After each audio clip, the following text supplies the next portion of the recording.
अपने कार्यक्रम का आगाज करें, प्लीज। चलिए, थैंक यू। जैसे कि आप लोगों को मालूम है ये टॉपिक फॉरगिवनेस, तो आप लोग कहेंगे कि इसमें ऐसी क्या चीज है जो पूरा एक सेशन फॉरगिवनेस के ऊपर रखा गया है। हम सभी माफ करते हैं एक दूसरे को, उनके साथ पुराने अच्छे संबंध भी हम बना लेते हैं, और अब तो आध्यात्म में आ गए हैं तो हम तो और ज्यादा इवॉल्व होते जा रहे हैं, तो हमारे लिए ये टॉपिक बहुत इम्पोर्टेंट नहीं रहता है। सबको मालूम है कि फॉरगिवनेस करने से, लोगों को माफी देने से और माफी मांग लेने से हमारा स्वास्थ्य अच्छा होता है, लंबी आयु होती है, रिश्ते अच्छे होते हैं, बहुत बहुत कुछ चीजें आपको मालूम है। आज मैं आपको थोड़ा सा स्पिरिचुअली एस्पेक्ट आप लोगों को देना चाहूंगी कि ये क्यों जरूरी है, और खासकर जब हम मेडिटेटर्स हैं तो हमारे लिए तो हमारा एक एक कर्म, एक एक भाव, एक एक क्षण कीमती है।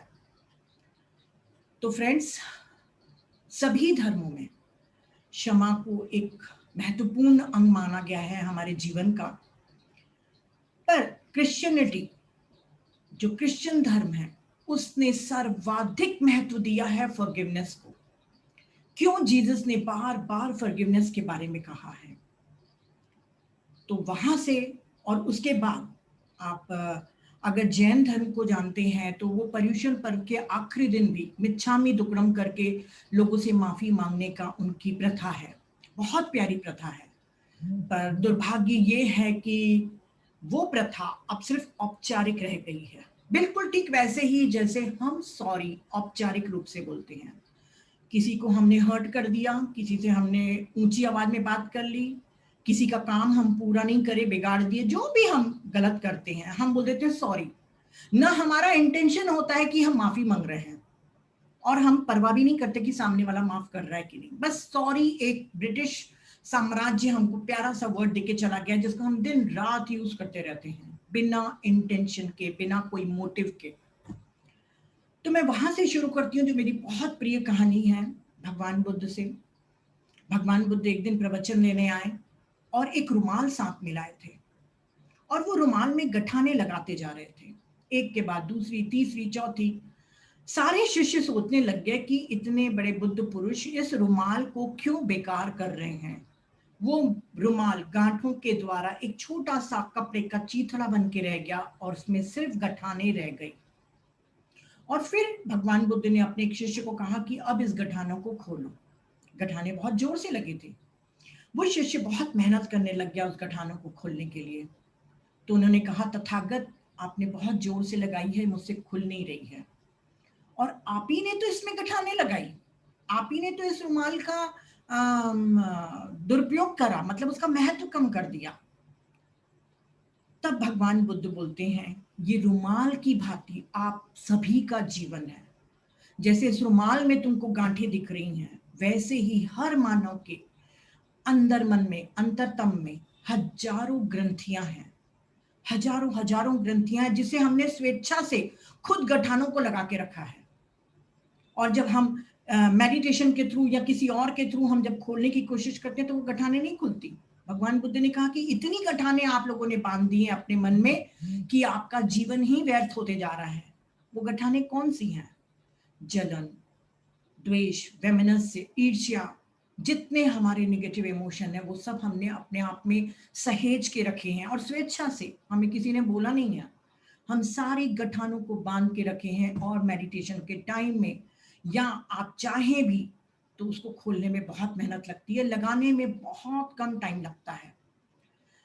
हमने लगाया है क्योंकि हम अनजान थे, हम मेडिटेशन के और आध्यात्म के रास्ते पर नहीं थे, पर जब अब चूंकि आ गए हैं तो हमें हर समय अलर्ट होना चाहिए कि हम क्या कर रहे हैं।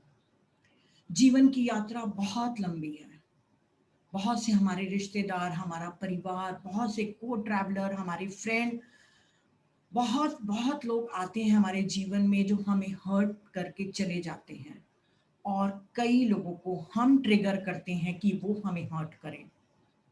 अगर ईश्वर आके कहेगा कि तुम लिस्ट लिखो कि तुमको किस किस ने हर्ट किया, तो हम एक बहुत बड़ा एक पन्ना भर के लिख देंगे कि मुझे इस व्यक्ति ने ये कहा था, इस व्यक्ति ने मुझे धोखा दिया, इस व्यक्ति ने ये किया, हम लिस्ट बना के रख देंगे।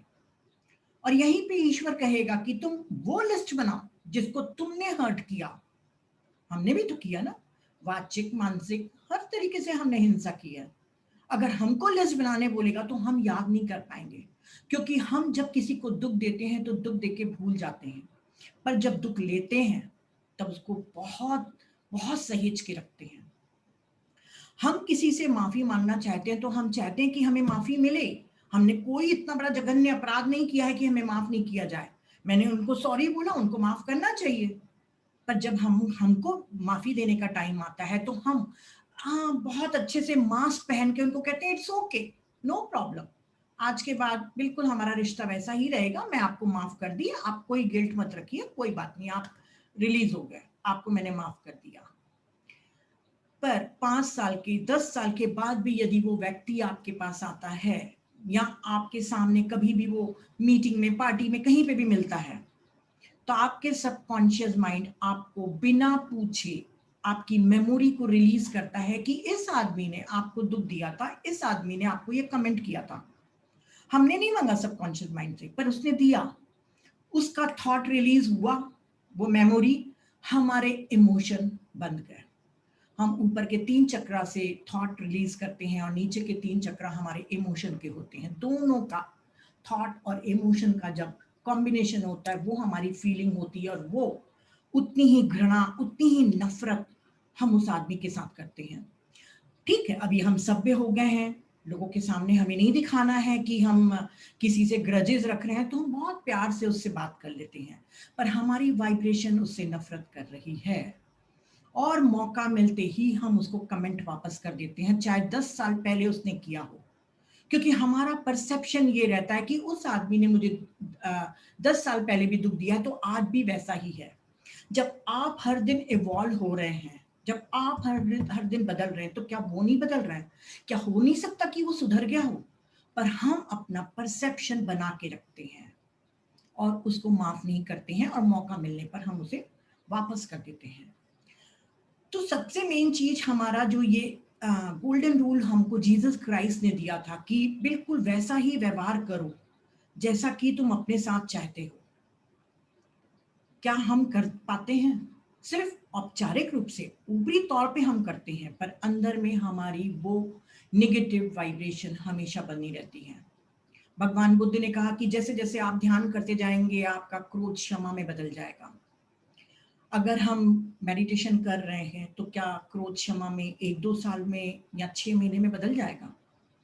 हर चीज को ट्रांसफॉर्म होने में कई बार बहुत बहुत टाइम लगता है, और कभी कभी बहुत जल्दी हो जाता है। ये आपकी त्वरा पे निर्भर है, आपके खुद के अवेयरनेस पे निर्भर है। पर जब तक के हमारी इतनी अवेयरनेस हो जाए, जितना हमारा, तब जाके जब हमारा क्रोध क्षमा में बदल जाए, जब हमारा फियर ट्रस्ट में बदल जाए, जब हमारी काम वासना ब्रह्मचर्य में बदल जाए, तब तक के जितना ट्रांसफॉर्मेशन जब तक के होगा, उसके तब तक हमको रोजमर्रा की जिंदगी में भी पूरे टाइम अलर्ट रहना है। भगवान बुद्ध का एक बहुत प्यारा सूत्र है, मुझे पूरा एग्जैक्ट याद नहीं है। उन्होंने कहा था कि जब भी आपके साथ कोई अप्रिय घटना हो रही हो, अलग वर्ड्स थे उनके, कि जब भी कोई घटना हो रही हो आपके साथ, तो हमारा क्या होता है बिहेवियर, कि किसी ने हमको गाली दी तो हम अपने माइंड को देखते हैं कि मुझे दुख हुआ, हम अपनी मनस्थिति देखते हैं ना, उसका एक्शन देखते हैं और अपनी मनस्थिति को देखते हैं कि मुझे दुख हुआ। तो भगवान बुद्ध ने कहा नहीं, जब भी कोई घटना हो रही है तुम्हारे साथ, तब आपका पूरा ध्यान आपके एक्शन पे होना चाहिए और सामने वाले की मनस्थिति पे होना चाहिए, कि वो किस मनोस्थिति में ये बोल रहा है, या ये किस मनोस्थिति के लेवल पे ये काम कर रहा है। ये सूत्र बहुत इंपॉर्टेंट है, क्योंकि हम, अगर सामने वाला हमको हर्ट कर रहा है और हमने ये सोचा कि हम जाने कि वो क्यों हमको हर्ट कर रहा है, हम कारण ढूंढे, अगर कारण को 1 सेकंड के लिए भी हम सोचें, तो हम उसको तुरंत माफ कर सकते हैं। तो हमारा काम है, हमारे एक्शन, मतलब हम कैसे रिएक्ट कर रहे हैं, हमारा एक्शन क्या है, हम कैसे रिएक्ट कर रहे हैं उसको, और किस मनोस्थिति में है, हम उसको समझने की कोशिश करें। तो मैं कुछ एक रीजन आप लोगों को कह रही हूँ, बता रही हूँ। बहुत सारे रीजन है, कुछ एक जो मेन इंपॉर्टेंट मुझे लगे मैं आप लोगों के साथ शेयर कर रही हूँ। सारे रिलेशनशिप हमारे अक्सर कर्मा से संबंधित होते हैं। और सबसे ज्यादा दुख हमारे रिलेशनशिप के ही लोग हमको पहुंचाते हैं और हम भी उनको पहुंचाते हैं। तो रिलेशनशिप जब कर्मा से बंधा हुआ है, हमारे 90% अगर मैं कुछ नहीं कहूंगी, जो भी है हमारे कर्मा से रिलेटेड है, तो हम ही ने तो चूज किया है ना कर्मा के बैलेंस के लिए, चाहे वो सास हो, चाहे पति हो, चाहे बेटा हो या कोई भी हो। तो अगर हम अध्यात्म पढ़ रहे हैं और समझ रहे हैं कर्म सिद्धांत को, तो हमारा फर्ज बनता है कि हम सामने वाले को देखें कि वो ऐसा रिएक्ट क्यों कर रहा है। क्या कभी किसी जन्म में हमने उसको इतना दुख दिया था, या अभी ये खुद ही कर रहा है।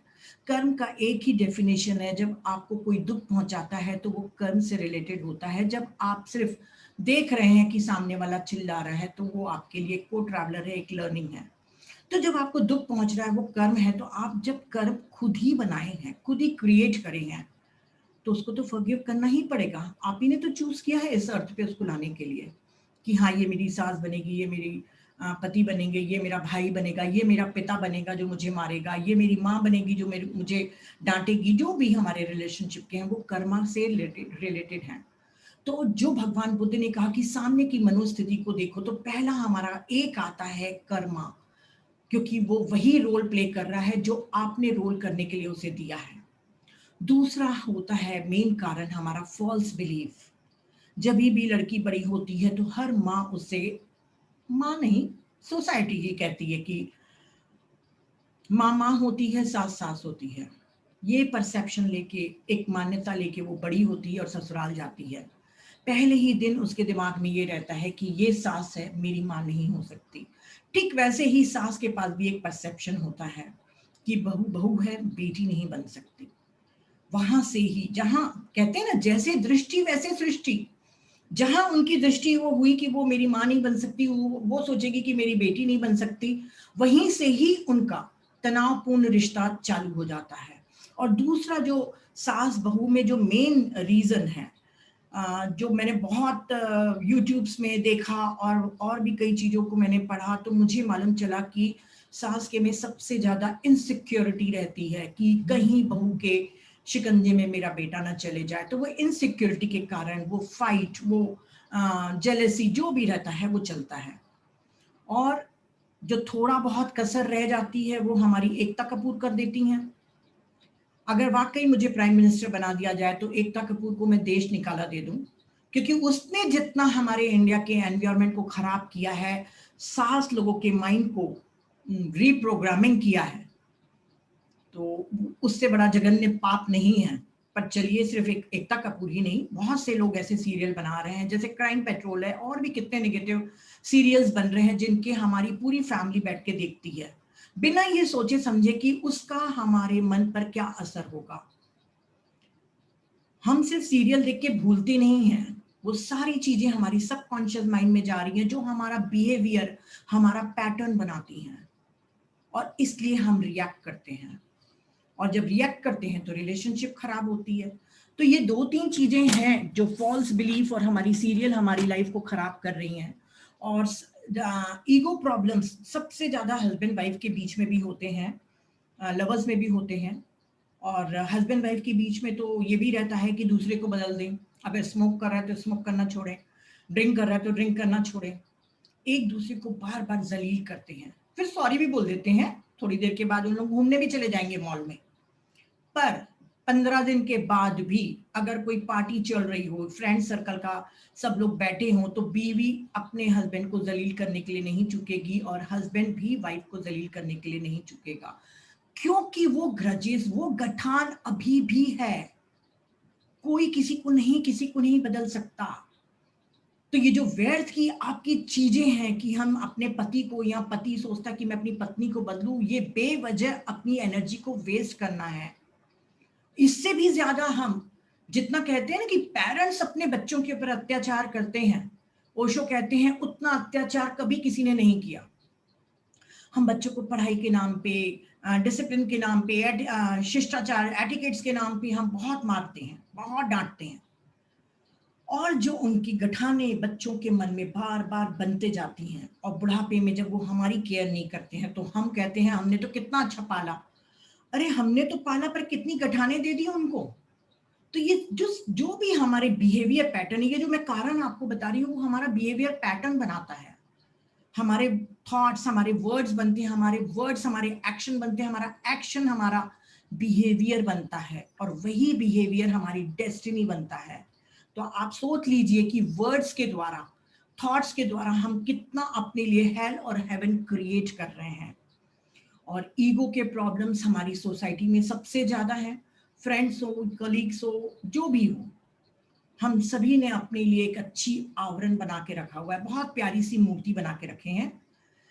अगर हमको किसी ने कमेंट कर दिया या हमारी कोई हंसी उड़ा दी, हम उसको कभी माफ नहीं करते, बात भी नहीं करेंगे, पर माफ तो कभी नहीं करेंगे। तो ये जो भी हमारे ईगो के प्रॉब्लम्स हैं, जो भी मैंने अभी आप लोगों को बहुत थोड़े से ही बताए, हजारों हैं रीजंस, इतना नहीं है टाइम कि हम बहुत सी चीजों के बारे में बोले। जो भी ये रीजंस हैं जिसके कारण कोई हमको हर्ट करता है, उसके कारण हमारे साथ क्या क्या होता है, वो मैं टॉरकॉम की विजडम को शेयर करूंगी। आप लोग कहेंगे कि आजकल टॉरकॉम को बहुत बता रही हैं, क्योंकि इसके पहले कि मैं बताऊं, मैं ये कहूंगी कि अब जब हम मेडिटेशन कर रहे हैं, हम कॉन्शियसली जान रहे हैं कि यदि हमने किसी को हर्ट किया है, तो हम कम्युनिकेशन के द्वारा उनसे माफी मांग सकते हैं। और हम लोग, जैसे महावीर ने कहा है कि क्षमा मांगना वीरों का काम है, बुज़दिल नहीं करते हैं क्षमा। तो वो महावीर जी की भी बात समझ लिए, सब कुछ कर लिए, हम क्षमा भी कर लेंगे।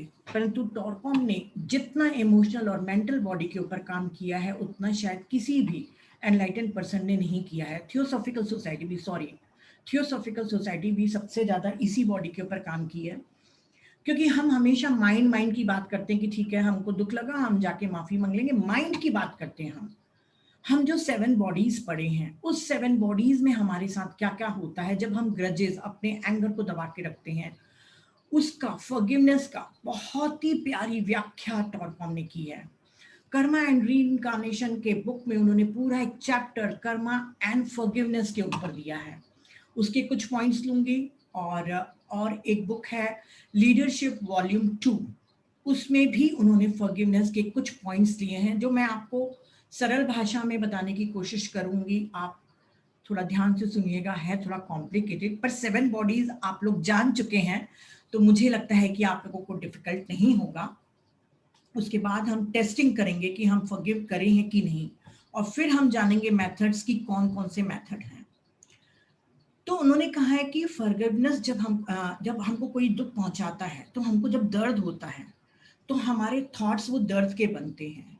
कोई भी जब विचार, बहुत सारे, एक विचार हुआ, एक विचार, उसको एक थॉट बोलेंगे, पर जब बहुत सारे विचार हो जाते हैं, क्लाउड्स के रूप में हो जाते हैं, तो उसको थॉट फॉर्म बोलते हैं। थॉट फॉर्म अर्थात विचारों का एक रूप, जिसके ऊपर थियोसॉफिकल सोसाइटी और टॉरकॉम ने सबसे ज्यादा बात की है। तो उन्होंने कहा कि जब भी आपको दर्द होगा, तो आपका थॉट फॉर्म से आपको मुक्त होना बहुत जरूरी है। क्योंकि जब वो आपके दुख के विचार रहेंगे, जो भी हमको दुख दिया है, वो जो विचार रहेंगे, वो हमारे इमोशनल और मेंटल बॉडी में अल्सर का काम करते हैं, और वहां पे रजिस्टर हो जाते हैं। हमें पता भी नहीं चलता कि हम अपनी मेंटल और इमोशनल बॉडी में एक चीज, अल्सर को डाल रहे हैं। जीसस ने बहुत प्यारा कोटेशन कहा है कि let not the sun set upon your anger, अर्थात सूर्यास्त के समय, सूर्यास्त होते समय अपने गुस्से को रिलीज कर दीजिए, उसे लेट गो कर लीजिए। और टॉरकॉम ने ये सेंटेंस कहा है, इसलिए नहीं कहा है टॉरकॉम ने क्योंकि वो क्रिश्चियन है, पर उसने इसलिए कहा है क्योंकि यहीं पर उन्होंने ये पूरी चीजें समझाई है। Let not the sun set upon your anger. उन्होंने कहा कि जब हम रात को सो जाते हैं, हम दिन भर किसी के लिए गुस्सा करें, हम रात को सो गए, हमारे कॉन्शियस माइंड में वो थॉट है, हम सो गए। जब हम सो जाते हैं तो हमारा फिजिकल बॉडी काम नहीं करता, जो रेस्पिरेशन वगैरह हो रहा है वो हो रहा है, पर हमारी आत्मा या हमारी जो 2 बॉडी और है, मेंटल और इमोशनल बॉडी, वहां पर हमारा काम होता है। जैसे आपको मालूम है कि हम नींद में एस्ट्रल ट्रैवल करते हैं, हम मेंटल बॉडी हमारी बन जाती तो हम मेंटल बॉडी में भी जा सकते हैं। जो भी है, हम जब सो जाते हैं, जब हमारा काम दूसरी बॉडीज पे होता है। तो जो हमारे ब्रेन में थॉट था, जो किसी के लिए नफरत थी, वो ऑटोमेटिक ब्रेन से हमारे इमोशनल और मेंटल बॉडी में चली जाती है और वहां पर वो जाके और पावरफुल बन जाती है। लॉ ऑफ अट्रैक्शन आप जानते हैं, लॉ ऑफ अट्रैक्शन से वैसे ही नेगेटिव इमोशन को आप अट्रैक्ट करेंगे, साथ ही साथ ये दोनों बॉडीज आपकी पूरी तरीके से नष्ट होते जाएंगी।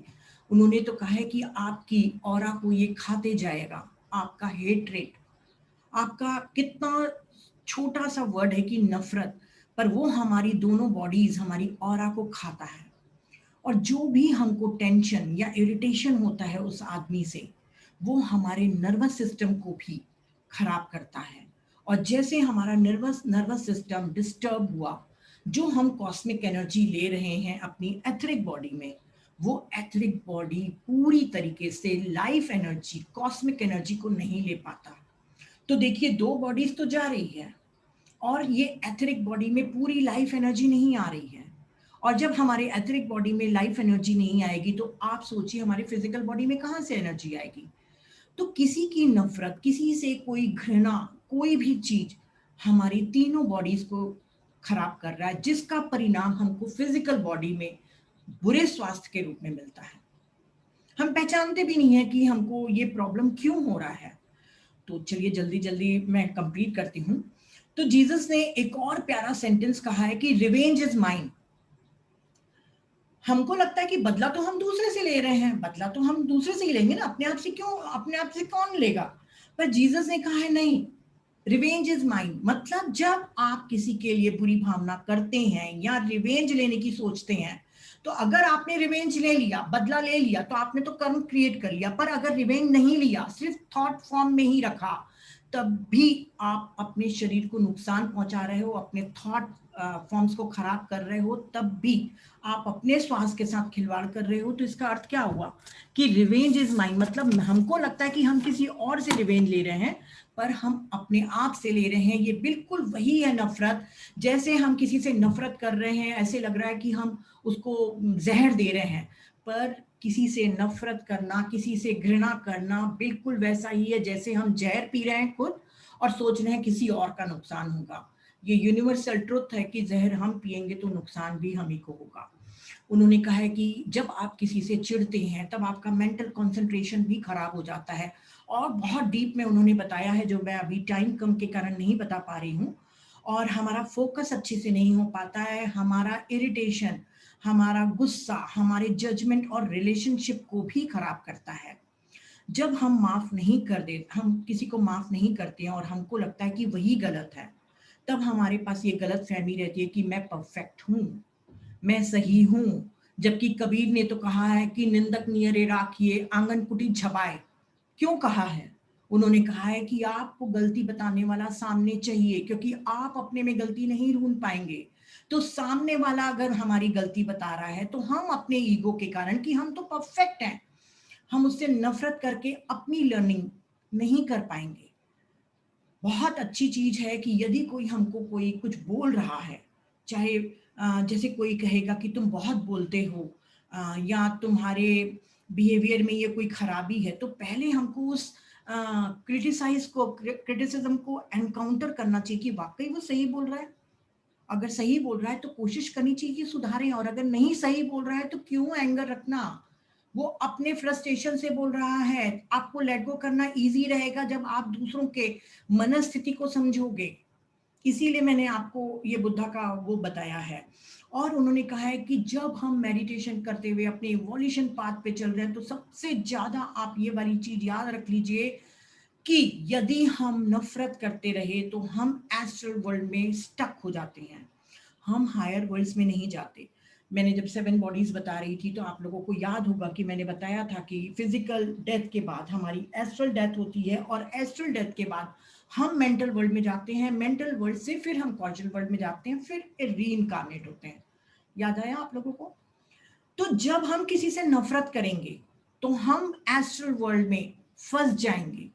इजोटेरिक लिटरेचर में हजारों केस दर्ज हैं जहां पर कई हजारों आत्माएं, हजारों हजारों, कई कई 100 साल से एस्ट्रल वर्ल्ड में स्टक है।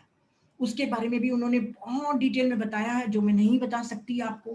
पर हम हायर वर्ल्ड्स यानी कि मेंटल वर्ल्ड में नहीं जाएंगे। हम अगर मेंटल वर्ल्ड में नहीं जाएंगे तो उसके आगे की क्रिया और हमारा रीइंकार्नेशन और गैप पड़ता जाएगा। और एस्ट्रल वर्ल्ड में जो हमारे को वहाँ पे नाइटमेयर्स मिलेंगे, जो उन्होंने व्याख्या की है, मैं हो सकेगा तो अनिल सर, मैं आपको वो 10 जो पॉइंट्स उन्होंने लिखा है ये लीडरशिप वाले में, वो मैं जरूर आपके साथ शेयर करूंगी। आप इस ग्रुप में शेयर करिए, जिनको इंटरेस्ट है टॉरकॉम के टीचिंग्स में। वो 10 पॉइंट्स अमेजिंग है, जिसको पढ़ के आप खुद चौंक जाएंगे। अभी मैं शॉर्ट में बता रही हूँ। तो हम कई 100 साल तक के नहीं जा पाते हैं, तभी उन्होंने कहा है कि जितनी भी हमारी हेट्रेड है, जब तक कि हम वहां पे फॉरगिवनेस के द्वारा अपनी हेट्रेड को डिसॉल्व नहीं करते हैं, हमें मास्टर्स आगे नहीं जाने देते।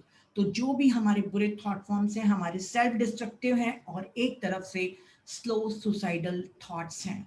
हम अपने आप की आत्महत्या कर रहे हैं इस नफरत को रखकर। इसीलिए कहा जाता है कि फॉरगिवनेस आपको स्वतंत्रता देता है, आपको लिबरेट करता है। और जब हम किसी को फॉरगिव नहीं करते हैं,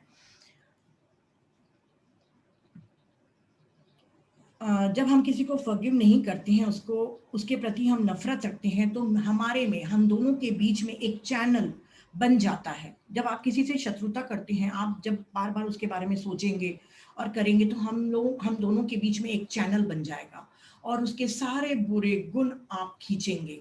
इसीलिए कहा जाता है कि अगर दोस्त आपने कम अधिक चुन लिया तो कोई बात नहीं, पर शत्रु बहुत सोच समझ के चुनना, क्योंकि शत्रु के सारी चीजें आप अपने में सक करके, अपने में चैनलाइज करके अपने आप को वैसा ही बना लेंगे। तो वो चैनल क्रिएट करता है। और फॉरगिवनेस नहीं करने से हमारा कर्मा भी क्रिएट होता है, क्योंकि जब भी हम किसी आदमी के लिए बुरा सोचेंगे, बुरा फील करेंगे, बुरा बोलेंगे कमेंट के द्वारा, तो ये हमारे कर्मा है, ये तो आप सभी लोग जानते हैं। और जब हम किसी को माफ कर देते हैं, तो टॉरकम कहते हैं कि आपके ऑरा के चारों ओर एक शील्ड बन जाती है।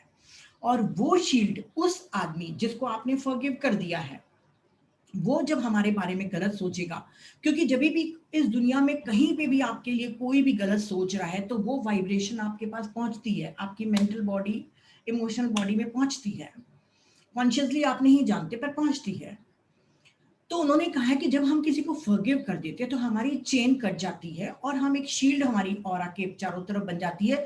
तब वो आदमी हमारे लिए कितना भी बुरा सोचे, हमारे पास उसके नेगेटिव इमोशन नहीं आ सकते। और इसके साथ साथ उन्होंने कहा है कि नहीं, वो बहुत बड़े हैं।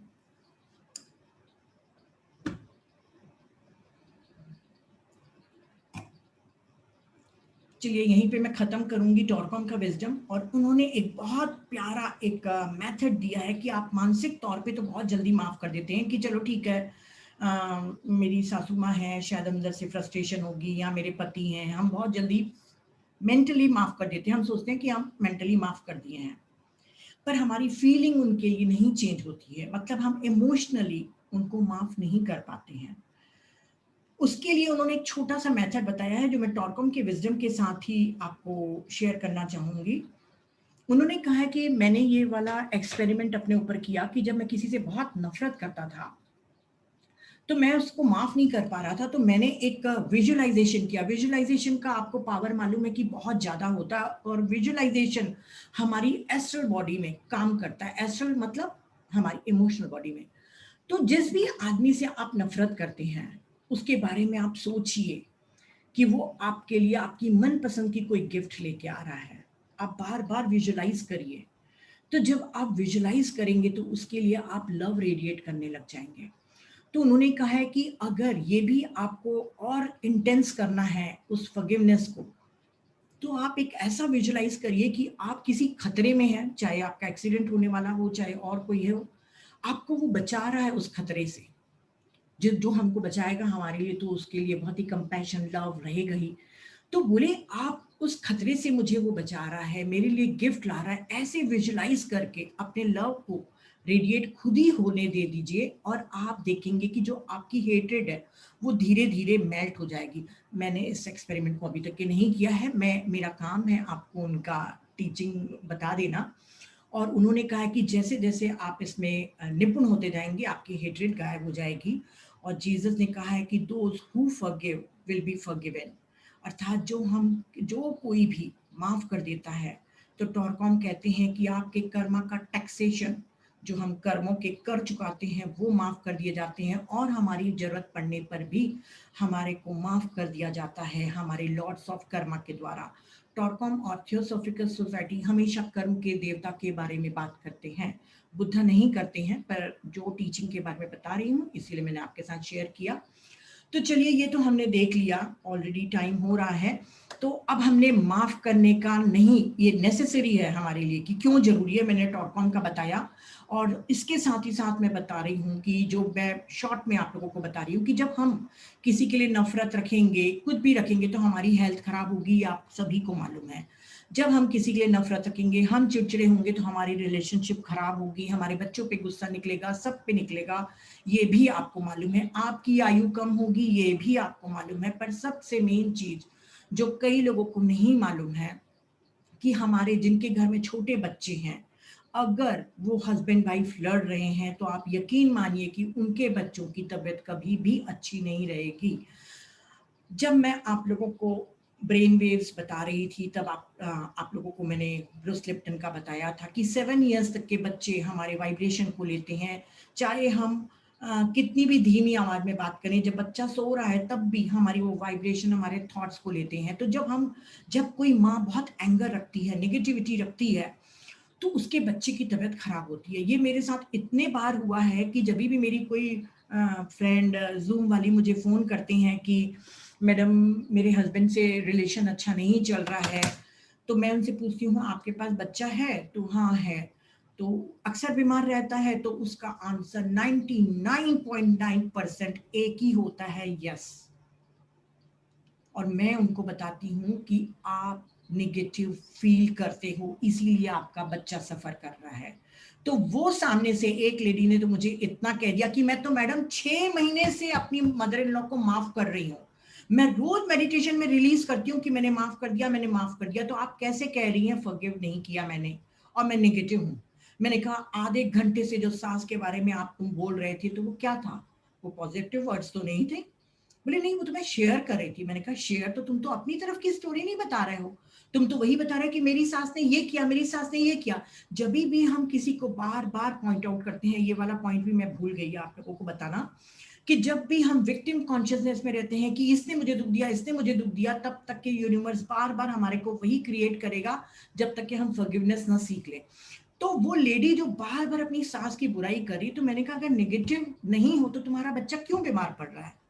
और दूसरी बात है, अगर माफ कर दिए तो आप आधे घंटा अपने हस्बैंड अपनी सास के बारे में मुझसे शेयर नहीं करोगे। हम लोग मास्किंग करते हैं कि हमने माफ कर दिया, मेडिटेशन में बैठ के एक बड़ा मंत्र प्यारा सा कह देते हैं कि हमने माफ कर दिया, पर हम नहीं माफ करते। 3 टेस्ट हैं जो आप अपने आप से इंट्रोस्पेक्शन के द्वारा जान सकते हैं कि क्या मैंने उस आदमी को माफ किया या नहीं। जो मैंने अभी तक के पढ़ा है उसके हिसाब से, ऐसे बहुत से पॉइंट्स होंगे, मुझे नहीं मालूम। पहला तो आप उसका नाम सुनते ही आपके अंदर फीलिंग क्या आती है? क्या हेट्रेड की आती है, या न्यूट्रल की आती है, या प्रेम की आती है? फॉरगिवनेस हम बोलते हैं कि किसी को दो, अगर आप किसी को माफ कर दो, तो मैं बार बार कहूंगी कि इसका मतलब ये नहीं कि आप उसके साथ हैंग आउट करो। टॉरकॉम भी कहते हैं कि फॉरगिव करो, क्योंकि वो तुम्हारे लिए गिफ्ट है, तुम्हारे लिए उपहार है। पर इसका अर्थ ये नहीं कि आप उसके साथ उठो बैठो। आपकी पूरी ऑब्जर्वेशन उसके क्रियाकलापों पे रहना चाहिए, ताकि वो आपको बार बार ट्रिगर न करे, बार बार हर्ट न करे। पर अगर आपके क्लोज रिलेटिव्स हैं तो आपके साथ तो रहने ही पड़ेंगे। तो पहला तो उसका नाम सुनते ही क्या आपके मन में उदासीन या न्यूट्रल भावना आती है? न्यूट्रल आती है तो आपने पूरी तरीके से उसको माफ कर दिया। ये बात बिल्कुल रियलाइज 100% प्रूफ है, क्योंकि ये मैं बहुत बार आजमा चुकी हूँ। और दूसरा, क्या आप उसकी प्रशंसा सुन सकते हैं? मैं भी अपने को इंट्रोस्पेक्शन करती हूँ, क्या मैं उसकी प्रशंसा सुन सकती हूँ? जब सुन सकती हूँ तो मैं अपने को शाबाशी देती हूँ, यस मैंने फॉरगिव कर दिया। पर जब मुझे इरिटेशन होता है उसकी पप्रशंसा सुन के, तो लगता है कि नीता भी और काम करना बाकी है। और जो मैं टेक्निक बताऊंगी वो मैं भी कल से शुरू करने वाली हूँ। तीसरा है कोई पॉइंट है कि यदि वो आपके पास मदद मांगने आए, तो क्या आप उसकी मदद करेंगे? ये 3 पॉइंट है, उसका नाम सुन के आपको क्या फीलिंग आती है और उसकी प्रशंसा क्या आप सुन सकते हैं, या कभी आपके पास वो मदद मांगने आए तो आप उसको मदद करेंगे क्या? ये 3 से हम अपने आप को नेकेड तरीके से देख सकते हैं कि हमने वाकई उसको माफ किया या अपने आप को भी हम लोग धोखा दे रहे हैं, और धोखा देना तो हमारा रोज का काम है। तो चलिए, ये तो हो गया, हमने टेस्ट भी कर लिया। अब कुछ टेक्निक है। एक तो है हमारे मेडिटेशन में बहुत प्यारा हमारा ध्यान है, जिसमें हम अपने मेडिटेशन के द्वारा अपने गुस्से को क्षमा में बदलते हैं, और साथ ही हम मेडिटेशन में उस आदमी को बुलाकर उससे माफी भी मांग सकते हैं। जब भी हम किसी को भी किसी का भी फेस याद करके हम उसको अपने सामने रखते हैं और उसको माफ करते हैं या उससे माफी मांगते हैं, तो आपकी थॉट उस सोल तक पहुंचती है। कॉन्शियसली वो भी नहीं जानता, पर सोल के लेवल पे जब हम इंटरकनेक्टेड हैं तो वो आपकी बात समझेगा और आप माफी ले सकते हैं मेडिटेशन के द्वारा। और प्रेमनाथ सर ने बहुत अच्छा मुझे एक बताए थे कि जब भी मेडिटेशन का आखिरी टाइम हो, जब आप काफ़ी शांत हो गए हों, तो आप ये भी मांग सकते हैं जो मैं आपके साथ शेयर कर रही हूँ।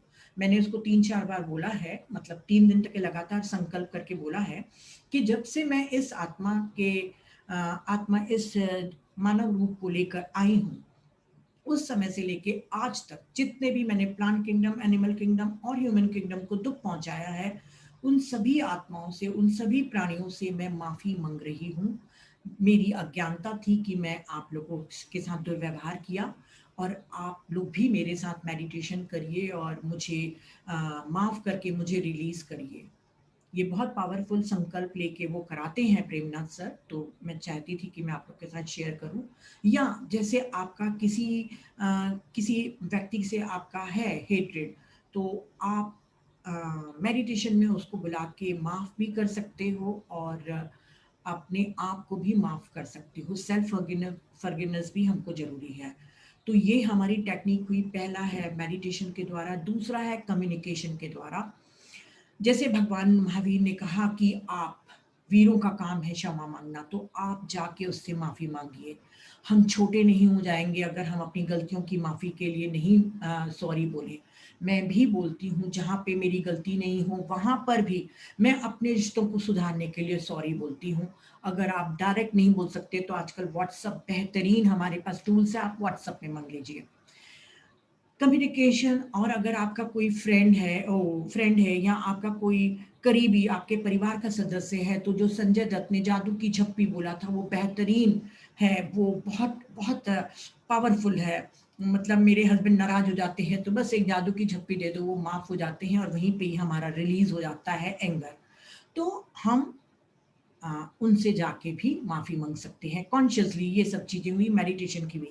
और जो तीसरी जो सबसे इम्पॉर्टेंट चीज मैं आपको बता रही हूँ, जो हमारे स्पिरिचुअलिटी वाले लोग नहीं मानते हैं, कुछ एक लोग, हो सकता है आप लोगों को नहीं अच्छा लगे, पर मेरा काम है, मैं किसी भी तरीके से हील करना चाहती हूँ। मेरे को मतलब नहीं है कि वो PSSM मान रहा है कि नहीं मान रहा है, बस मुझे हीलिंग करनी है सबकी और अपनी भी। तो मुझे लगता है कि हर चीज करना चाहिए। और ये मैंने बहुत प्यारी टेक्निक मैंने रंजीत सर से सीखी है। मैं उनको ग्रैटिट्यूड देती हूँ कि इस टेक्निक से मेरे को उन्होंने जोड़ा। इसको कहते हैं होपोनोपोनो टेक्निक। ये एक Hawaiian meditation, forgiveness meditation prayer है। इसकी थोड़ी सी मैं आपको जानकारी दे दूं कि एक हीलर थी मोरेना सिमोना, मुझे पढ़ना पड़ रहा है नाम। वो हीलर थी और वो काफ़ी हॉस्पिटल, कॉलेज और UNO के जो काम करते थे कर्मचारी, उनके ऊपर उन्होंने ट्राई किया था। ये सेल्फ हीलिंग और सेल्फ ट्रेनिंग की विधि है और इसमें काफ़ी उन्होंने सफलता पाई थी, लोग हील हो रहे थे। फिर एक डॉक्टर थे हैवलिन, उनकी बेटी को एक बीमारी थी स्किन की, जो डॉक्टरों के पास जा जाके थकने के बावजूद जब वो नहीं ठीक कर पा रहे थे, तब इस हीलर के पास गए थे और इस होपोनोपोन के द्वारा वो उसकी बेटी ठीक हो गई। और वो डॉक्टर ने समझ लिया कि ये एक ऐसी संजीवनी बूटी है जिसको हमेशा अपनी लाइफ में यूज करना चाहिए। उनके वो स्टूडेंट बन गए मोरना के, और इसको उनकी मृत्यु के बाद इसको और सिंपल करते गए, सिंपल मतलब और सिंपल और बेहतर करते गए इस टेक्निक को।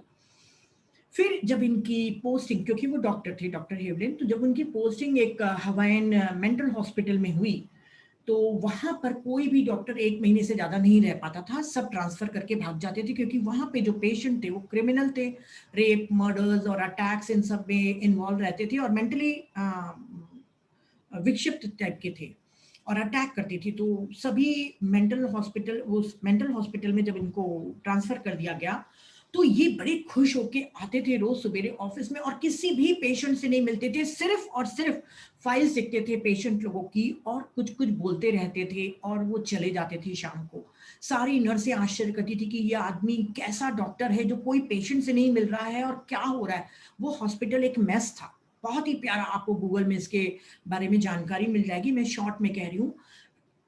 जैसे जैसे टाइम बीतते गया, 3 साल के अंदर उस हॉस्पिटल में सिर्फ 2 पेशेंट रह गए, उनको भी ट्रांसफर करा दिया गया।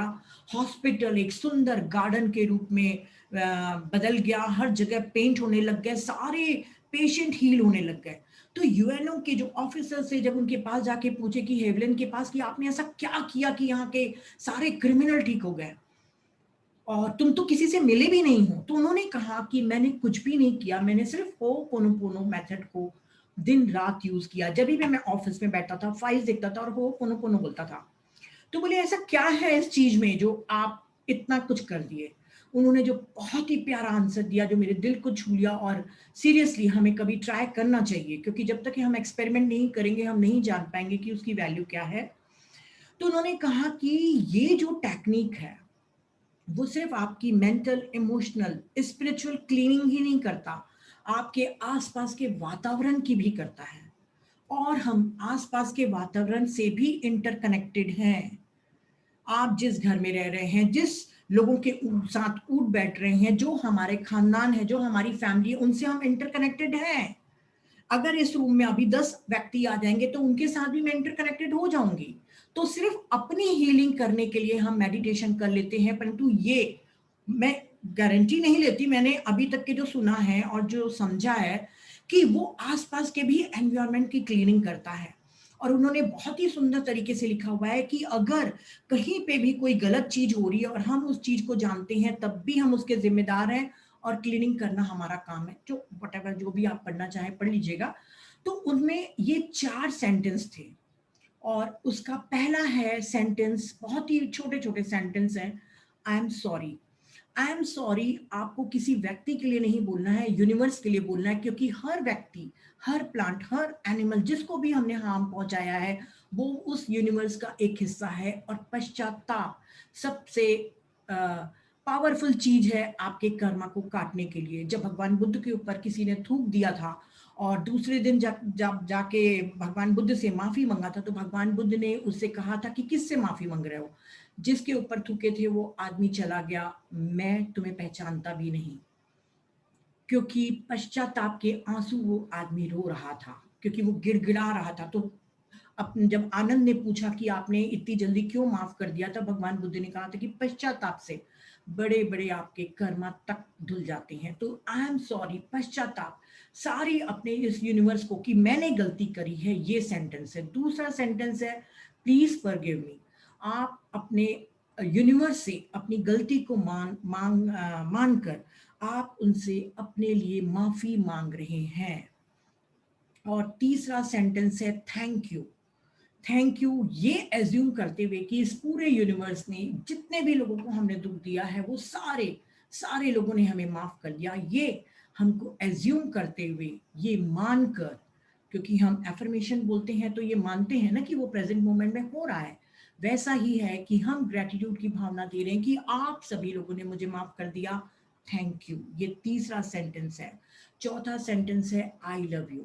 लव की फ्रीक्वेंसी सबसे ऊपर रहती है, नियर टू गॉड। तो जब आप किसी को प्रेम करते हैं, इस पूरे अस्तित्व को अपने प्रेम की एनर्जी भेज रहे हैं, हर उस व्यक्ति को अपनी एनर्जी भेज रहे हैं जिसको आपने दुख पहुंचाया है, तो वो तो हील होंगे ही, आप भी हील होंगे। इसमें गूगल में जब आप जाके सर्च करेंगे तो आप देखेंगे कि इस मेथड के द्वारा बहुत लोगों के रिलेशनशिप सुधरे हैं, उनकी हेल्थ सुधरी है, उनके एबेंडेंस के प्रॉब्लम ठीक हुए हैं। आप कहेंगे कि एबेंडेंस के कैसे होंगे?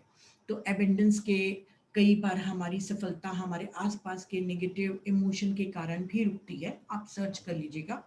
तो होपोनोपोनो का हो का अर्थ होता है हवाइन लैंग्वेज में कारण, कॉज, और पोनो का अर्थ होता है परफेक्शन, और इस पूरे सेंटेंस का अर्थ है करेक्ट अ मिस्टेक और मेक इट राइट, अर्थात गलती को सुधारें और या सही करें। तो हम इस 4 सेंटेंस को अगर 21 दिन बोलें, जब भी आपको टाइम मिले मेडिटेशन में या मेडिटेशन के बाद या चलते फिरते, आप कभी भी ये 4 सेंटेंस बोलेंगे तो आप हील होंगे। बेहतर होगा कि आप सुबह के टाइम में, जब आप अपनी सोल के साथ कनेक्टेड रहते हैं, जब हम बीटा वेव्स में रहते हैं, हम शांत रहते हैं, उस समय अगर इस होपोनोपोनो मेथड को, हम टेक्निक को यूज करें तो हम बहुत ही मिरेकल कर सकते हैं। हमारे एक फ्रेंड सर्कल में भी एक लड़की है जिसने कुछ उसको प्रॉब्लम्स थे और काफ़ी वो नेगेटिव हो रही थी, तो उसने इस मेथड को यूज़ किया था और काफ़ी हद तक के वो हील हुई थी। मैं भी चाहूँगी कि आज आप लोग के साथ ये मैं मेथड को जब शेयर कर रही हूँ तो कल से मैं भी कोशिश करूँगी कि मैं इसको फिर से अपनाऊँ और 21 दिन में करके देखूँ एक्सपेरिमेंट। क्योंकि हम ये तो कहते हैं कि मैंने इसको माफ़ कर दिया, उसको माफ़ कर दिया, हम ग्रजेस भी नहीं रखते हैं, मिलते हैं तो हम बहुत प्यार से बात भी करते हैं, उनकी प्रशंसा भी सुन लेते हैं, व्हाटएवर जो भी हमारे हैं। पर उसके बावजूद जैसे टॉटकॉम ने बताया, तो एक बार तो माइंड कहता है कि कहीं हमारे मेंटल बॉडी में, हमारे थॉट फॉर्म के रूप में तो नहीं है वो इंसान, क्योंकि कभी ना कभी तो वो चीज़ें याद आती हैं ना, कि उसने मुझे वो दुख दिया था, उसने मुझे वो दुख दिया था। तो कहीं ना कहीं किसी न किसी बॉडी में कोई ना कोई हमारा दुख स्टक जरूर है। तो अगर अनिल सर जी बोले तो मैं 15 मिनट का मेडिटेशन कराऊं उन्हीं की इस प्रेयर में ही, क्योंकि देखिए ऐसा भी एक है कि हम एक प्रेयर ऐसा करें कि हम अपने माता पिता, अपने ससुराल वालों को, अपने फ्रेंड्स लोगों को, अपने एनिमीज को, सबको, को ट्रैवलर, एनिमीज नहीं बोलना चाहिए, को ट्रैवलर, उन सबको माफ करते हुए हम एक मेडिटेशन करें, वो भी पावरफुल है। पर आज मेरी इच्छा है कि 15 मिनट सिर्फ हो पोनो पोनो पे हम सभी लोग इस एक्सपीरियंस को करें। तो अनिल सर आप बताइए। म्यूट है सर। बिल्कुल ठीक है जी, आप करिए जैसी ही आपकी चाहना है, हम तो आपके साथ हैं। तो कितनी देर कराऊं कराऊं सर, आप बताइए। आप 20 मिनट करा लीजिए, 20 मिनट्स। अच्छा ठीक है ना सर, मैं 20 मिनट कराती हूँ। मैंने कई बार किया है, हमारे सेशन में भी हुआ है, काफ़ी लोगों को पसंद भी आता है। पर इसका इफेक्ट, इसके द्वारा मिरेकल तभी होगा जब आप इसको रेगुलर बेसिस पे करेंगे। आज सिर्फ हम टेस्ट कर रहे हैं।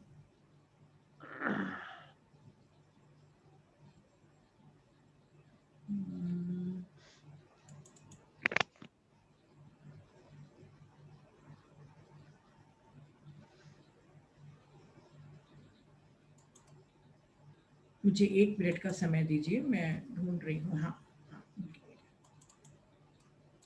तो फ्रेंड्स, जिन्होंने भी चश्मे पहने हैं वो चश्मे उतार लें। हाथों की उंगलियों को क्रॉस करके, अपने पैरों को क्रॉस कर, आंखें बंद करके अपनी आती और जाती श्वास के साथ एक हो जाएं। और आज जो हम ये प्रेयर सुन रहे हैं, इसको दिल से एक फीलिंग के साथ महसूस करें। शायद आज ही मिरेकल हो जाए हमारे साथ। I'm sorry. Please forgive me. Thank you.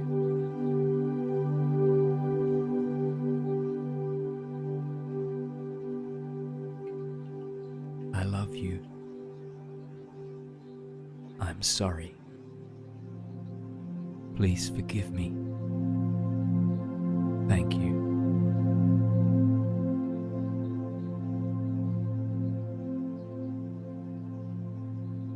I love you. I'm sorry. Please forgive me. Thank you.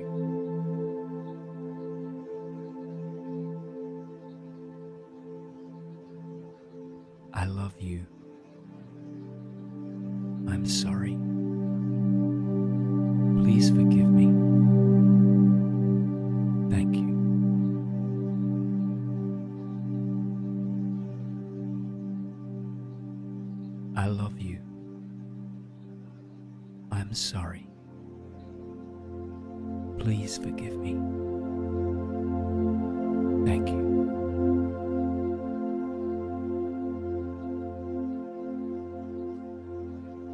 I love you. I'm sorry. Please forgive me. Thank you.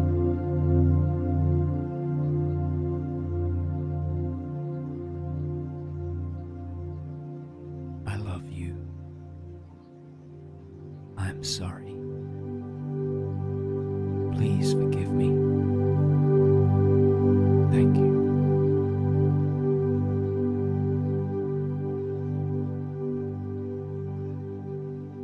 I love you. I'm sorry. Please forgive me. Thank you.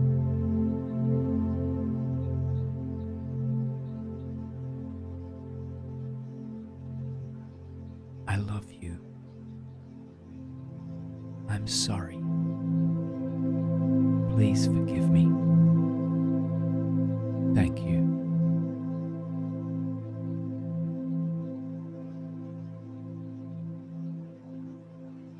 I love you. I'm sorry. Please forgive me. Thank you.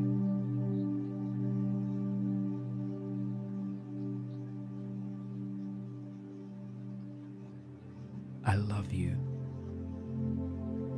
I'm sorry. Please forgive me. Thank you.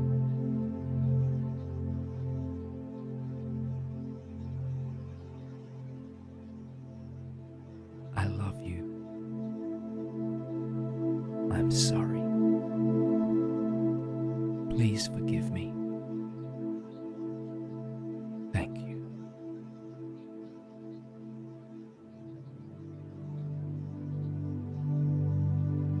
I love you.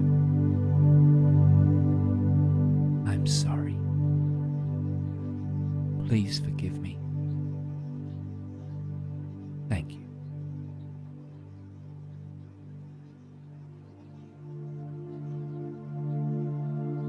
I love you. I'm sorry. Please forgive me. Thank you.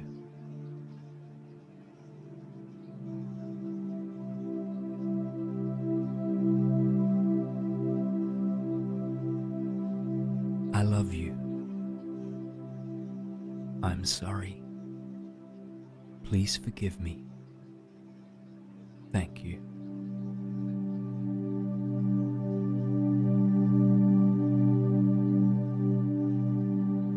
I love you. I'm sorry. Please forgive me. Thank you.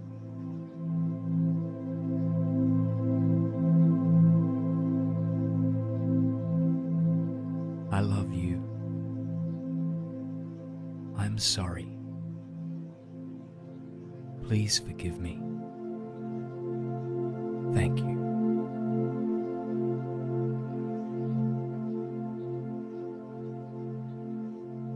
I love you.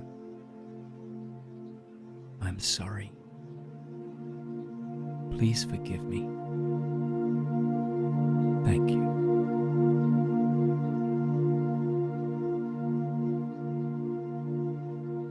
I love you. I'm sorry. Please forgive me. Thank you.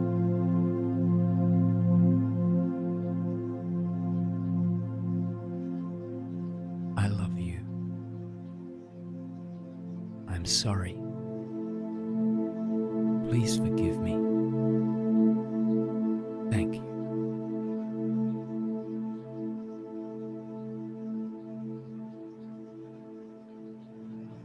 I love you.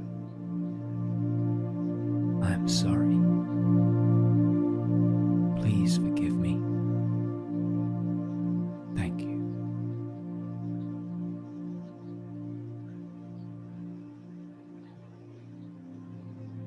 love you. I'm sorry. Please forgive me. Thank you.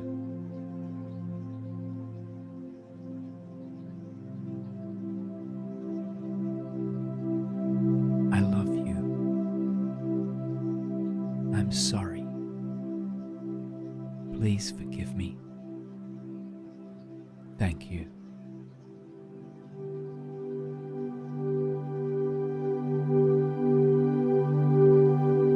I love you.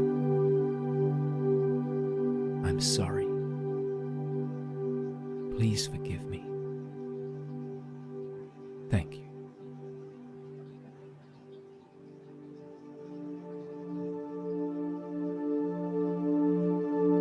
I love you.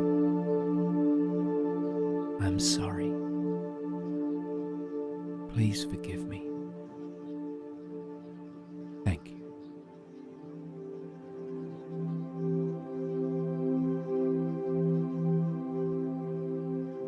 I love you. I'm sorry. Please forgive me. Thank you.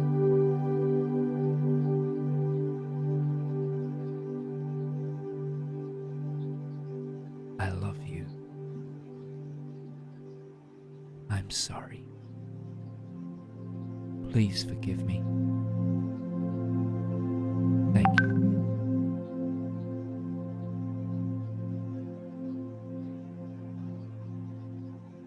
I love you. I'm sorry. Please forgive me. Thank you.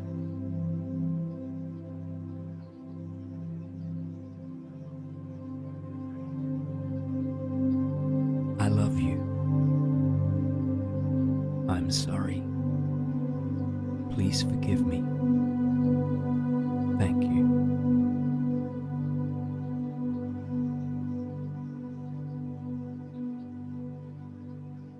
I love you. I'm sorry. Please forgive me. Thank you.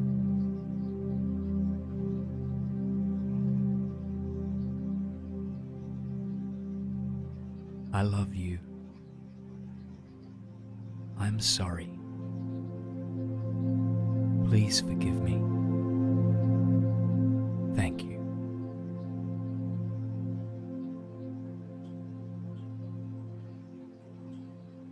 I love you. I'm sorry. Please forgive me. Thank you.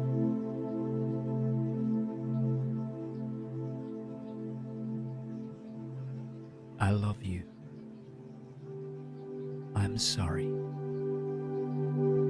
Please forgive me. Thank you.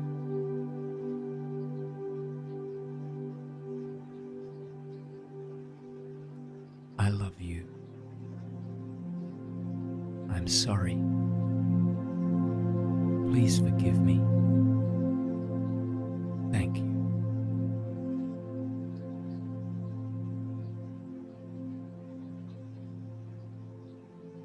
I love you. I'm sorry. Please forgive me. Thank you.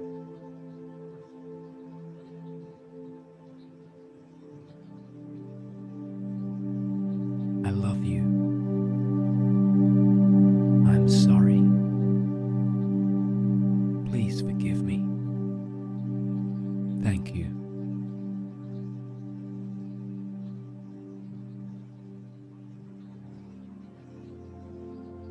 I love you. I'm sorry. Please forgive me. Thank you.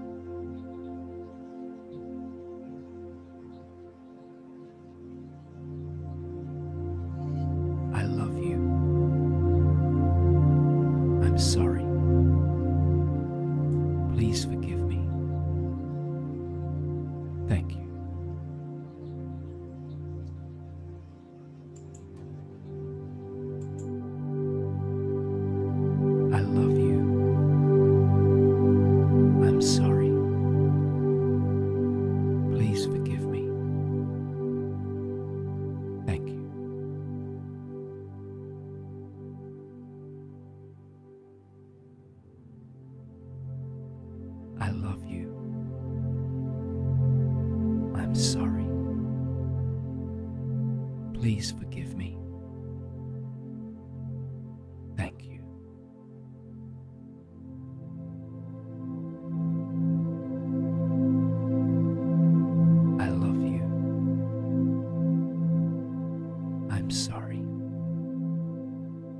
Please forgive me.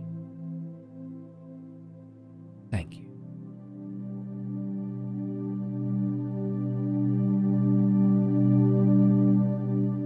I love you. I'm sorry. Please forgive me. Thank you.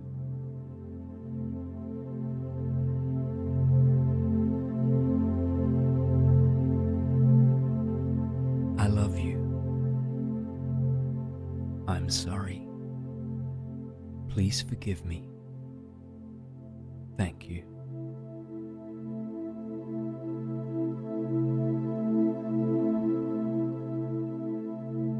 I love you. I'm sorry. Please forgive me. Thank you.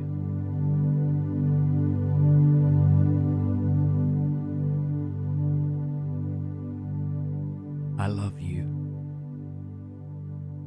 I'm sorry. Please forgive me. Thank you.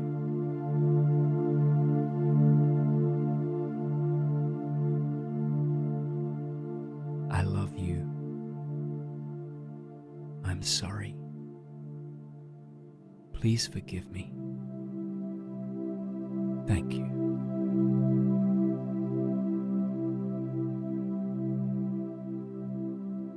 I love you. I'm sorry. Please forgive me. Thank you.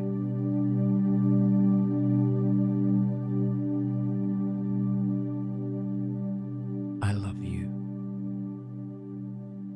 I'm sorry. Please forgive me. Thank you.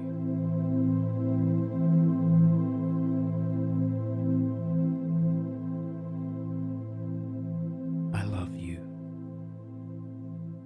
I'm sorry. Please forgive me. Thank you.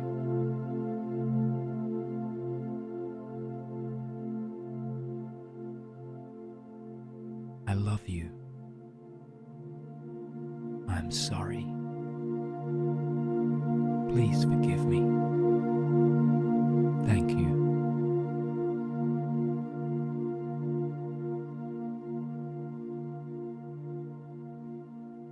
I love you. I'm sorry. Please forgive me. Thank you.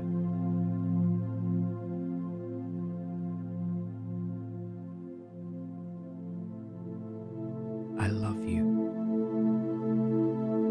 I'm sorry. Please forgive me. Thank you.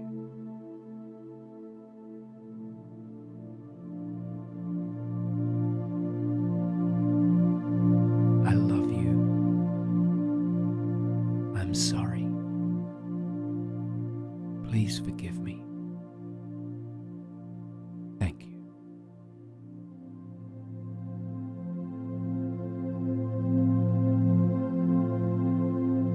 I love you. I'm sorry. Please forgive me. Thank you.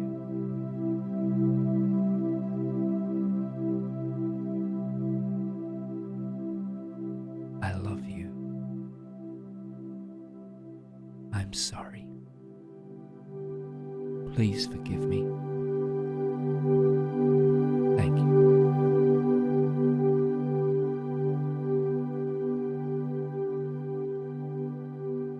I love you. I'm sorry. Please forgive me. Thank you.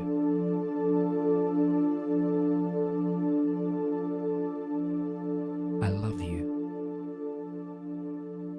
I'm sorry. Please forgive me. Thank you.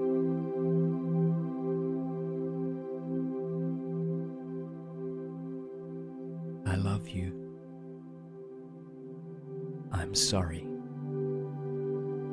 Please forgive me. Thank you.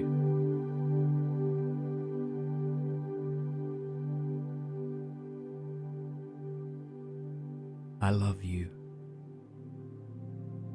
I'm sorry. Please forgive me.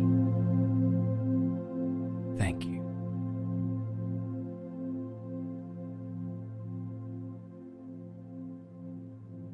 I love you. I'm sorry. Please forgive me. Thank you.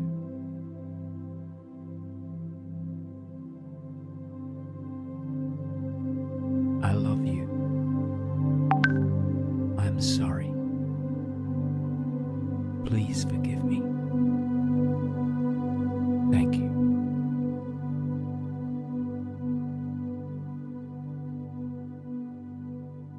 I love you. I'm sorry. Please forgive me. Thank you.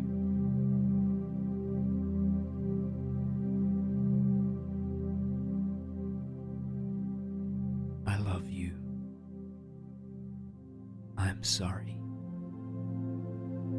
Please forgive me. Thank you.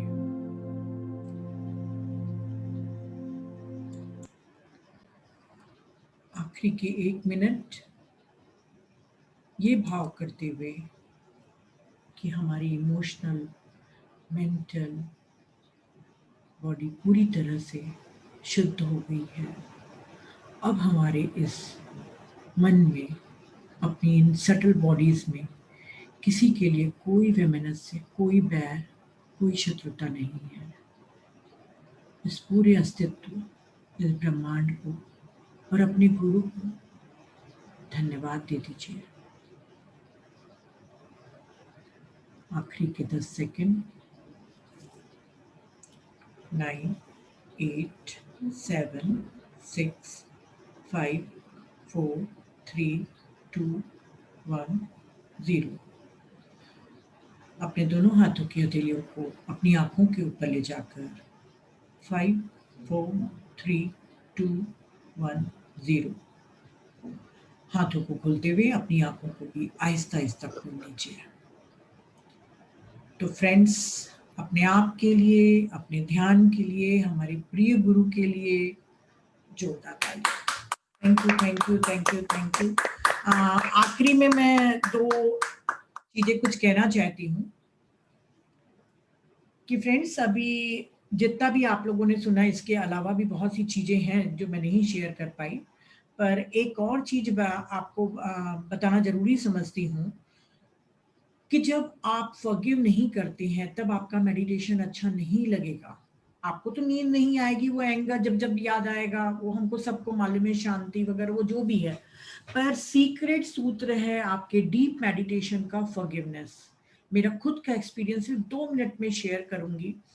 करीब 3.5 साल पहले मैं किसी व्यक्ति ने, हमारे family friend ने हमको बहुत ज़्यादा दुख दिया था, बहुत गंदी गंदी बातें बोल दी थी हमारी फैमिली के लिए, जो हम जो सत्य बिल्कुल भी नहीं थी। तो हमको जब मालूम चला तो हमने उनको बुलाया कि तुम हमारे घर में आके हमसे आमने सामने बात करो कि तुमने ऐसा क्यों बोला, क्योंकि हम हर्ट हुए हैं। पर वो नहीं आया और दूसरी जगह बातें फैलाता रहा। कुछ लोग माने भी, कुछ लोग नहीं भी माने, पर मैं बहुत हर्ट हो गई थी। और मेरे हस्बैंड मुझे गोवा लेके चले गए थे मूड ठीक करने के लिए। हम पूरी फैमिली चले गए थे कि हम उस चीज़ को भूल जाएं। 5-6 दिन गोवा में रह के जब हम वापस आए, और जब भी हम मेडिटेशन करते थे, वहाँ पे भी मेडिटेशन करते थे, पर जब हम वापस आए तो जब भी मैं मेडिटेशन में बैठती थी तो 1-1.5 घंटे के बाद अचानक वो इंसान मुझे दिखाई देने लगता था। और ये सिर्फ मेरे साथ नहीं हो रहा था, मेरे हस्बैंड के साथ भी हो रहा था। मतलब जैसे हम ट्रांस से वापस आते थे, वो आदमी हमारे सामने आके खड़ा होता था। वो बहुत अच्छा फ्रेंड था मेरे यहाँ, हजारों बार वो डिनर कर चुका है, बहुत गिफ्ट्स एक दूसरे को हम लोग देते थे। पता नहीं क्या रीजन है, कुछ होगा, पिछला जन्म का कर्मास या जो भी, व्हाटएवर। तो जब हमारे मेडिटेशन में ये ऑब्स्टिकल आता रहा, और मैं एक वर्कशॉप में गई थी जहाँ पे 27 लेसन्स ऑफ सोल लेसन्स के बारे में बताया जा रहा था।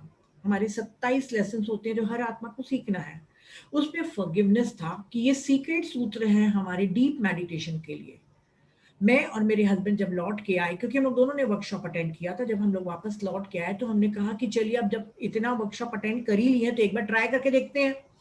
आज हम मेडिटेशन में उस व्यक्ति को बुला के पूरी तरीके से रिलीज कर देंगे कि जो आप माफ कर दिया होगा कुछ पुराना हिसाब किताब, और ना अब मेरे को तुमसे कोई मतलब है ना तुमको हमसे मतलब है, करके रिलीज कर देंगे, बहुत प्यार देके उसको रिलीज कर देंगे। हम लोग दोनों मेडिटेशन में बैठे, और फ्रेंड्स झूठ नहीं कहती हूँ, उस चीज को 3.5 साल हो गया है, वो इंसान कभी भी मेरे को मेडिटेशन में नहीं दिखा। हम लोग बच्चों की शादी वगैरह में आते जाते हैं, ऐसे फ्रेंड सर्कल नहीं है, क्योंकि मैं कहती हूँ ना कि फॉरगिव का मतलब ये नहीं है कि आप उसके साथ हैंग आउट करिए, पर हाँ जितना जरूरी होता है हम एक दूसरे के घर जाते हैं शादी वगैरह में। पर उसके बाद मेडिटेशन में मेरे पास हमारे मन में कभी भी नहीं आया मेरे हस्बैंड और उसका। तो फॉरगिवनेस का इतना पावर है, आपकी इनर पीस, आपकी हेल्थ, हर चीज मिलेगी, पर इसके साथ साथ आपका मेडिटेशन भी बहुत डीप लगेगा। हो सकता है आपको भी ऐसा अनुभव होता हो, मुझे नहीं मालूम, पर मैं अपना अनुभव शेयर कर ली। तो thank you thank you thank you. Already बहुत टाइम हो चुका है। Thank you Anil ji, thank you Vivekananda team ji, thank you Shweta ji, और इतने प्यार से मुझे सब लोगों ने Thank you, सुना। ma'am. Thank you Thank you so much. Wonderful session. Thank you. Thank you. शुक्रिया, कृतज्ञता, आभार, अहोभाव, thank you so very much. बहुत ही उम्दा सेशन जैसा आपका हमेशा होता है, और मैं चाहूंगा कि 2-3 लोग जल्दी जल्दी जो धन्यवाद करना चाहते हैं अपने को अनम्यूट करें और अपने आप को हल्का कर लें धन्यवाद करके। नहीं क्वेश्चन हो तो पूछे ना सर, अगर कोई हाँ, क्वेश्चन क्वेश्चन वगैरह भी हो पूछ तो। सकते हैं, किसी का सवाल है वो भी पूछ सकते हैं, और कोई आभार व्यक्त करना चाहे तो उसका भी स्वागत है। नीता जी बहुत ही अमेजिंग सेशन था। थैंक यू लीना जी। गागर में सागर भर देते हो आप। सचमुच बहुत ही जो आपने सूत्र दिए ना, प्रैक्टिकल, अमेजिंग, कि कैसे चेक करना है, कैसे अपने आप को इंट्रोस्पेक्ट करना है, बहुत ही बढ़िया था। Thank you so much. Thank you Leena ji. Most welcome, always welcome. मुझे भी बहुत अच्छा लगता है आपके पंजाब आना। बिल्कुल। अब तो पंजाब आपका हो गया। हाँ मायका है ना मेरा तो। आपने बहन बनाए हो तो मायका है। बिल्कुल बिल्कुल। बिल्कुल। जब आपने कल कहा ना कि मैं हफ्ते में एक सेशन रायपुर वहां छत्तीसगढ़ में लूंगी, हाँ। तो मैंने कहा ससुराल में लेंगे तो मायके में तो अपने आप ही हो जाएगा। नहीं बलराज सर अभी है कि नहीं है मुझे नहीं मालूम। है बिलास सर है। वो इतना प्यार देते हैं, यस इतना मोटिवेट करते हैं, तो उनके बाद जो लाइन लग गई तो फिर मुझे लगा कि वाकई सभी लोग जब प्यार कर रहे हैं तो मेरा फर्ज बनता है। वो हमारे लिए भी खुशखबरी थी, वो हमारे लिए भी खुशखबरी थी वो। बिल्कुल, तो बिल्कुल। बहुत अच्छा। Thank you. तो दोस्तों अगर किसी का कोई प्रश्न हो, किसी का कोई डाउट हो, कोई सवाल हो तो आप पूछ सकते हैं, नहीं तो हम जो कार्यक्रम को अभी यहाँ पे ही कंक्लूड करें। तो नमस्ते सर, अनिल सर नमस्ते। हाँ आपको ढूंढ वाह रहे जी थे वाह। ममता जी। हम तो आपकी बड़ी इंतजार कर रहे थे, हमने सेशन को थोड़ा लेट भी किया आपके लिए। मैं आई हूँ इसी कारण मैंने बोला मैं अपनी प्रेजेंटे लगा दूं, नहीं तो पता चलेगा सर बोलेंगे आप नहीं। आई हूँ। मैं 10 मिनट के बाद जुड़ गई थी, वहां बस। भी मेडिटेशन हो रहा था तो थोड़ा कंप्लीट करके आ गई थी। इसीलिए 10 मिनट के बाद एकदम ऊर्जा में शिफ्ट हुआ, एनर्जी शिफ्ट हुई एकदम 10 मिनट के बाद। वो आपका आना था, आपका आना था वो। बिल्कुल बिल्कुल, मैंने कहा ना सर कि ये मेरी सोलमेट है। हाँ है ना। नहीं। हम देखो हम लोग कितने भाग्यशाली है, इतनी भगवान ने इतनी अच्छी अच्छी बहनें दी हैं हमें, और इतना खूबसूरत परिवार दिया है, और क्या चाहिए जिंदगी में। भैया आप ऐसा बोलते रहेंगे ना, पहले ही मोटी हो और पता नहीं फिर क्या होगा। नहीं। बहुत आप लोगों की टीम जबरदस्त काम कर रही है छत्तीसगढ़ में। आपने क्रांति ला दी है और एक मिसाल बन गई पूरे हिंदुस्तान के लिए। आप जैसे लोगों का विशेष है, ब्लेसिंग्स है हमारे ऊपर, तो फिर होना ही है ना। और वैसे भी विमेन एम्पावरमेंट वाला ईयर चल रहा है सर, तो विमेन तो एम्पावर होंगी ही, है ना। जहां देखो BSSM की जहां देखो विमेन ही छाई हुई है। हाँ, इसीलिए पति सर को इसका आभास था, तो उन्होंने इसका सूत्रपात पहले ही कर दिया, इसीलिए कर दिया। तो बिल्कुल ठीक है जी, आपका शुक्रिया, पूरे छत्तीसगढ़ परिवार का शुक्रिया। Thank you, thank you. और हमारे लिए हाँ बहुत तोहफा है। तो दोस्तों, बहुत अच्छा रहा आज का सत्र हम सब के लिए। तो अब आपसे इजाजत लेते हैं, कल फिर मिलते हैं एक नए मास्टर के साथ, एक नए विषय के साथ, एक नए विश्वास के साथ, एक नई सोच के साथ, एक नए नजरिए के साथ। तब तक शुभ रात्रि, शब बखैर, अपना ख्याल रखिएगा। Thank you, thank you, thank you, thank you, thank you, sir. everyone. Thank you, Thank you, Neeta thank ma'am. you, Thank you, thank Mamta you. ma'am. Good night. Good night, Thank good you. night. Thank you. Sweetie, you are my sweetie.